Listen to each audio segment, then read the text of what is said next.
Hello Horror Hounds, welcome to my horror house and welcome to the third of my Halloweek mini movie marathons. Today's theme is Giallo-a-gogo.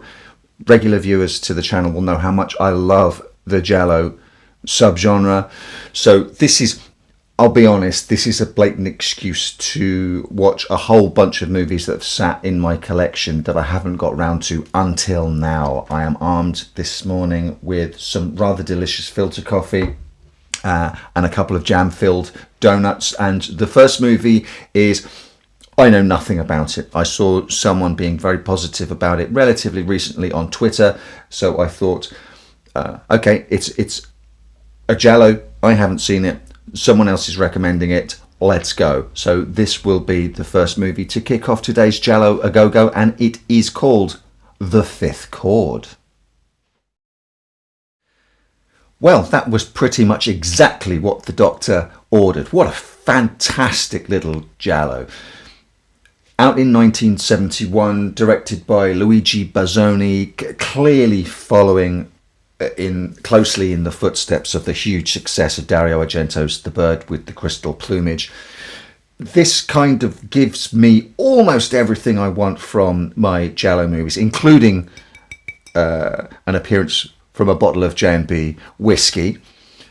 Franco Nero plays a down-at-heel journalist. He's barely holding it together. Really, his life's coming apart, but he becomes embroiled in and a suspect amongst many of a string of murders committed by a gloved killer. So far, so Giallo. It's kind of as you would expect, and we have a string of suspects, and he traces down his clues. It's all kind of standard fare. We don't mix with the elements of sort of what constitutes a Giallo at all. So if you're after sort of originality plot-wise, you're probably not going to get it.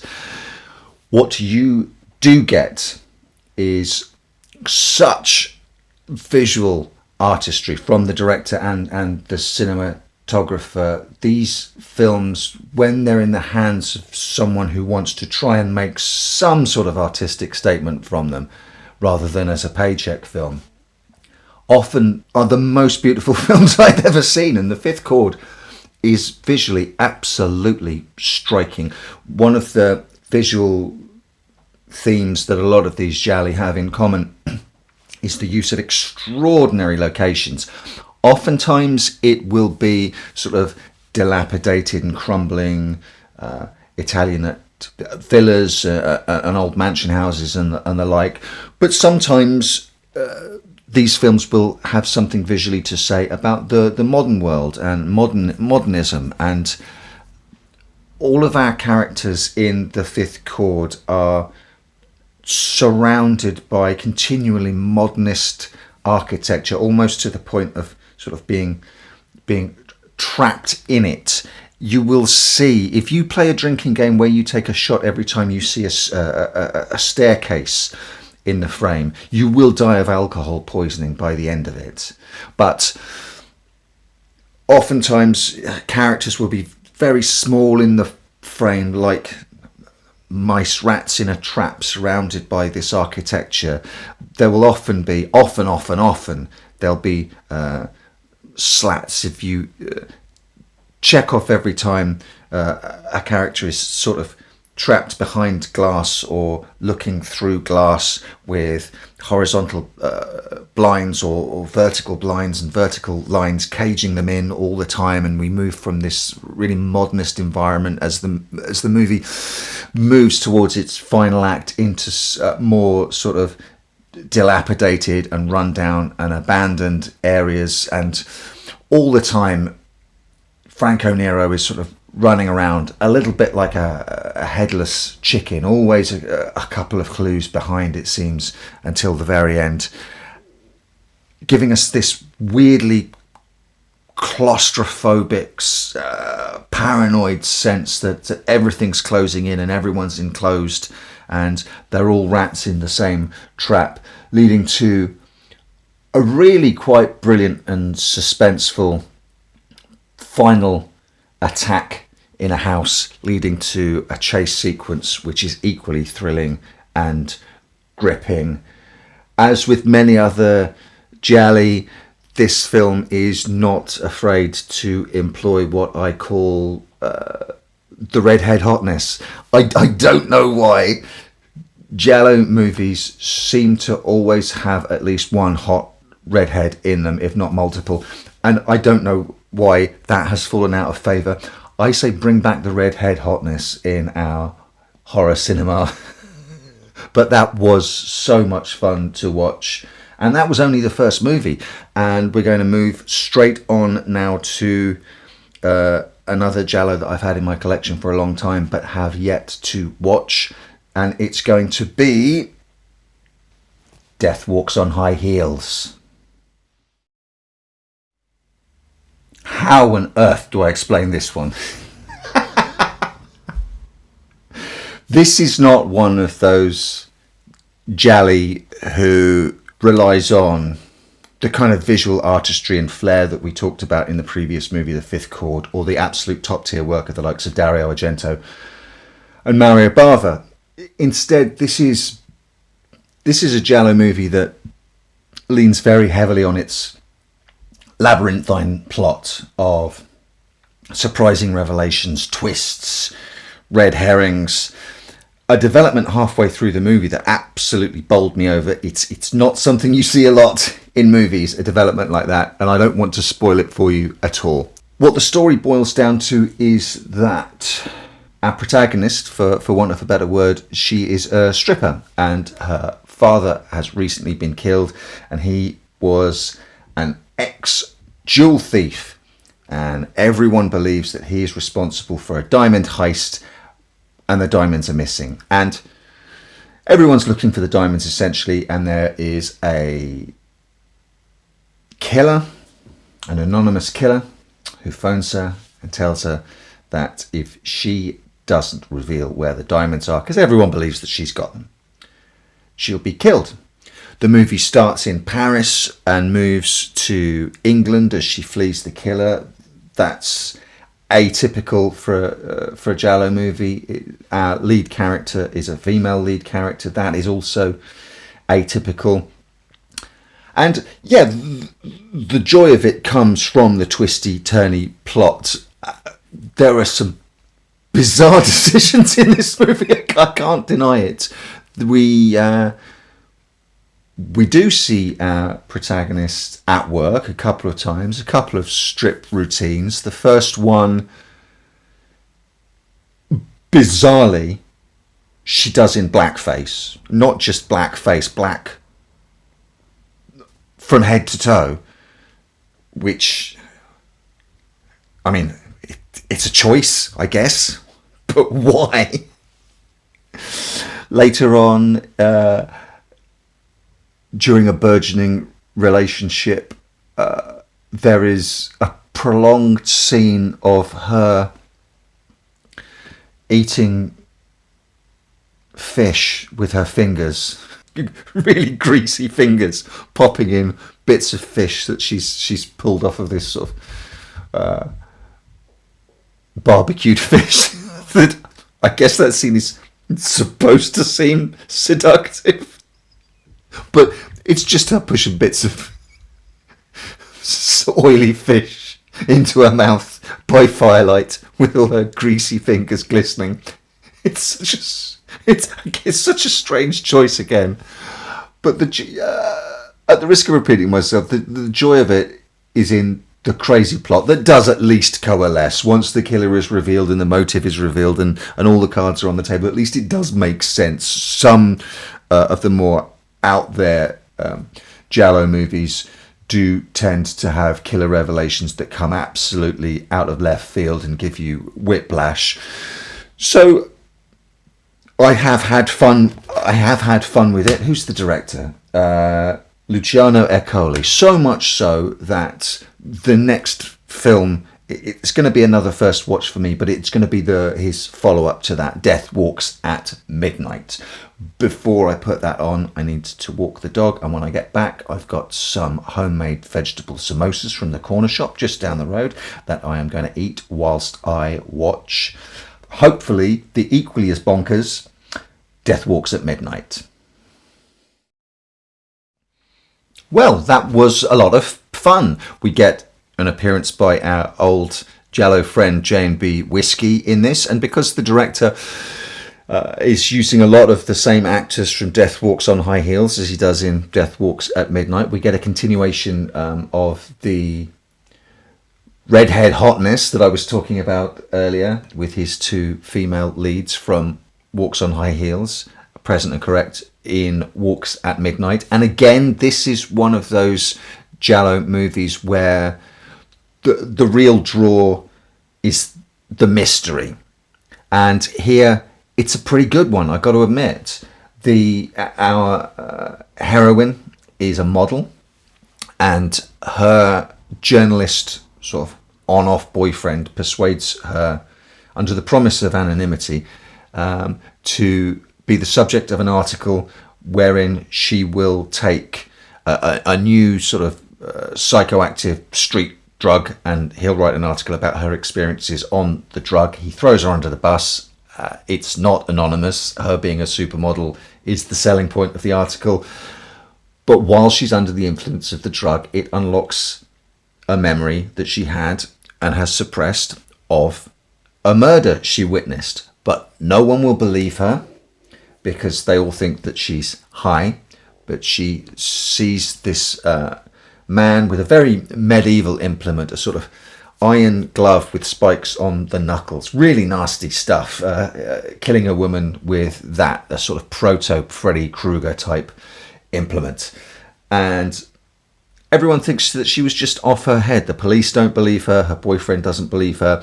Who does believe her is the murderer, who reads about what she witnessed in the article that he publishes about her. So now her life is in danger. Fantastic Giallo trope of someone witnessing a murder or having a vital piece of information that they can't quite recall. Like Death Walks on High Heels, Death Walks at Midnight is about the mystery rather than necessarily the artistry with which the film is made. It's not a bad looking film by any stretch of the imagination.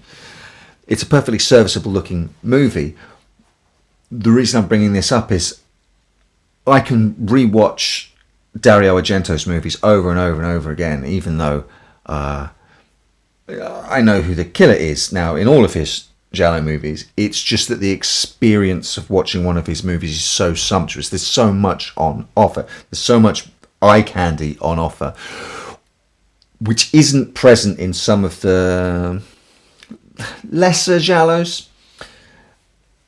So now that I've seen both of these movies now, that both of the Death Walks movies, and know what the solution to the mysteries are, without that sort of particular visual artistry, without that sort of flair, there is less to draw me back into rewatching. What I'm going to have to do, I'm sure I will rewatch them again, but this will fall into the sort of casserole, the sort of melting bowl of all of these sort of Giallo, and once it's sort of rendered down in my memory and I can't remember the specifics of it, that's when I can return to it again to watch the mystery play out all over again. I'll have to forget it in order to rewatch it, if that makes sense. Whereas I can happily stick on Deep Red or Tenebrae or Four Flies on Grey Velvet from Argento and watch them over and over again. Remembering the identity of the killer doesn't affect my enjoyment of watching those movies. Whereas for movies on this sort of level, the enjoyment is, for the most part, in the mystery. So I'm going to have to forget these stories all over again. Luckily, that's quite easy because there are dozens and dozens and dozens, if not hundreds, of these Giallo movies. And after a while, a lot of them all sort of smush together in your memory. And when you can't remember the specifics, that's when you can pull them down off the shelf again and enjoy them for what they are. That is now 3 first-time watches on this mini movie marathon. I want to cap off with a 4th, but I want a comfort watch. I want to watch one of Edwidge Fenwick's Giallo movies, and I'm not sure which one I want to put on. So in a few seconds, you, along with me, will find out which one I have decided to watch when I announce it on the final segment of this Giallo-a-gogo mini movie marathon.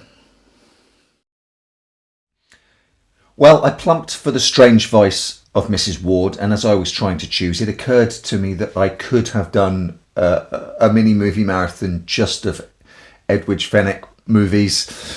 Far too late. That occurred to me. Oh well, the best laid plans of mice and men. But The Strange Vice of Mrs. Ward. Poor Julie Ward. What a complicated sex life she has. She's married to a diplomat. It's a bit of a loveless marriage that she ran towards to try and get away from Jean, her ex, who unlocked her kinks in their time together, shall we say.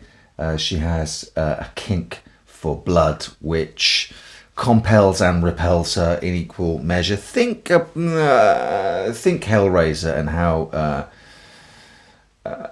brother-in-law Frank unlocked all of Julia's kinks whilst she's in a bit of a boring, loveless marriage. And you've got some kind of idea of what Jean was to Julie. At the same time, whilst she's trying to avoid and is scared of Jean, who is sort of semi-stalking her, let's be fair, she strikes up an affair with another handsome young man called George, and all of this is happening whilst sex workers are being killed by a black-gloved maniac wielding a straight razor. Back in a time when such killers in movies of this era were called sex fiends. There's a sex fiend on the loose. You don't hear that phrase anymore, do you? Is Julie being targeted by Jean? Or is she being targeted by the killer? Or is Jean the killer? Or is it George who she's striking up a relationship with? Or her seemingly boring diplomat husband? Could he be the sex fiend? All we know for sure is that people are getting bumped off all around her. She herself is most definitely in danger. And Sergio Martino directs this with a kind of muscularity, for want of a better word, that was absent in the 2 Death Walks movies. I had seen this before, but as I was mentioning earlier, it had been long enough that I had completely forgotten the revelation of who the killer is and what's actually going on. And the end reveal, it's a doozy. It's a really good one, and how everything wraps up is really very, very satisfying, which is not always the case with Jali. Clearly, the star of this is Edwidge Fenwick, who is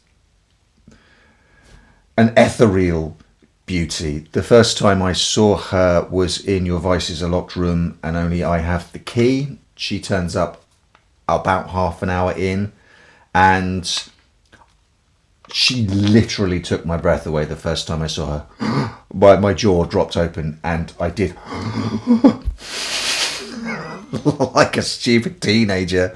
I could watch her in everything and anything. She's got it. She has the X factor. I just find her stunningly beautiful and very compelling to watch. So perhaps in other hands and with a different cast, this might have seemed a little bit more like a by the numbers Giallo movie, but with